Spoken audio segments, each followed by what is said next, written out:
My fellow Americans, I'm speaking to you tonight from behind the resolute desk in the Oval Office. In this sacred space, I'm surrounded by portraits of extraordinary American presidents. Thomas Jefferson wrote the immortal words that guide this nation. George Washington, who showed us presidents are not kings. Abraham Lincoln, who implored us to reject malice. Franklin Roosevelt, who inspired us to reject fear. I revere this office, but I love my country more. It's been the honor of my life to serve as your president. But in the defense of democracy, which is at stake, I think it's more important than any title. I draw strength and I find joy in working for the American people. But this sacred task of perfecting our union is not about me. It's about you, your families, your futures. It's about we, the people. And we can never forget that. And I never have. I've made it clear that I believe America is at an inflection point. One of those rare moments in history when the decisions we make now will determine our fate of our nation and the world for decades to come. America's going to have to choose between moving forward or backward, between hope and hate, between unity and division. We have to decide, do we still believe in honesty, decency, respect, freedom, justice, and democracy? In this moment, we can see those we disagree with not as enemies, but as fellow Americans. Can we do that? Does character in public life still matter? I believe I know the answer to these questions because I know you, the American people. And I know this, we are a great nation because we are good people. You know, when I came to office, the conventional wisdom was that China would inevitably surpass the United States. That's not the case anymore. And I'm going to keep working to end the war in Gaza, bring home all the hostages, and bring peace and security to the Middle East and end this war. We're also working around the clock to bring home Americans being unjustly detained all around the world. You know, we've come so far since my inauguration. On that day, I told you, as I stood in that winter, we stood in a winter of peril and a winter of possibilities. Peril and possibilities. We were in the grip of the worst pandemic in a century. The worst economic crisis since the Great Depression. The worst attack on our democracy since the Civil War. But we came together as Americans, and we got through it. We emerged stronger, more prosperous, and more secure. When you elected me to this office, I promised to always level with you, to tell you the truth. And the truth, the sacred cause of this country, is larger than any one of us. And those of us who cherish that cause, cherish it so much, a cause of American democracy itself, must unite to protect it. You know, in recent weeks, it's become clear to me that I need to unite my party in this critical endeavor. I believe my record as president, my leadership in the world, my vision for America's future, all merited a second term. But nothing can come in the way of saving our democracy. That includes personal ambition. So I've decided the best way forward is to pass the torch to a new generation. That's the best way to unite our nation. You know, there is a time and a place for long years of experience in public life.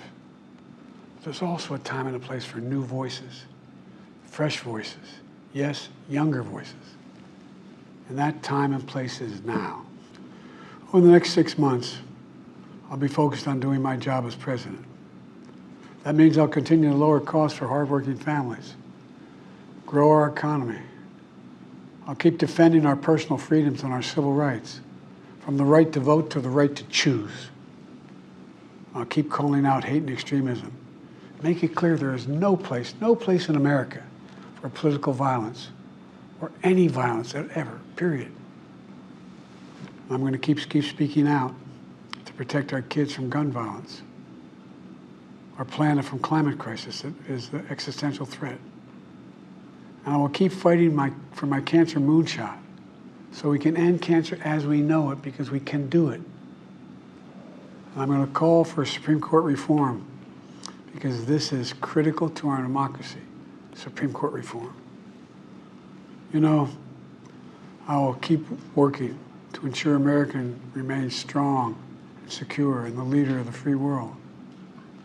I'm the first president in this century to report to the American people that the United States is not at war anywhere in the world. We'll keep rallying a coalition of proud nations to stop Putin from taking over Ukraine and doing more damage. We'll keep NATO stronger, and I'll make it more powerful and more united than any time in all of our history. I'll keep doing the same for our allies in the Pacific. I've kept my commitment to appoint the first black woman to the Supreme Court of the United States of America. I also kept my commitment to have an administration that looks like America and be a president for all Americans. That's what I've done. I ran for president 4 years ago because I believed and still do that the soul of America was at stake. The very nature of who we are was at stake. And that's still the case. America's an idea. An idea stronger than any army, bigger than any ocean, more powerful than any dictator or tyrant. It's the most powerful idea in the history of the world. That idea is that we hold these truths to be self-evident. We're all created equal, endowed by our Creator with certain inalienable rights: life, liberty, pursuit of happiness. We've never fully lived up to it, to this sacred idea, but we've never walked away from it either. And I do not believe the American people will walk away from it now. In just a few months, the American people will choose the course of America's future. I made my choice. I've made my views known. I would like to thank our great Vice President Kamala Harris. She's experienced, she's tough, she's capable.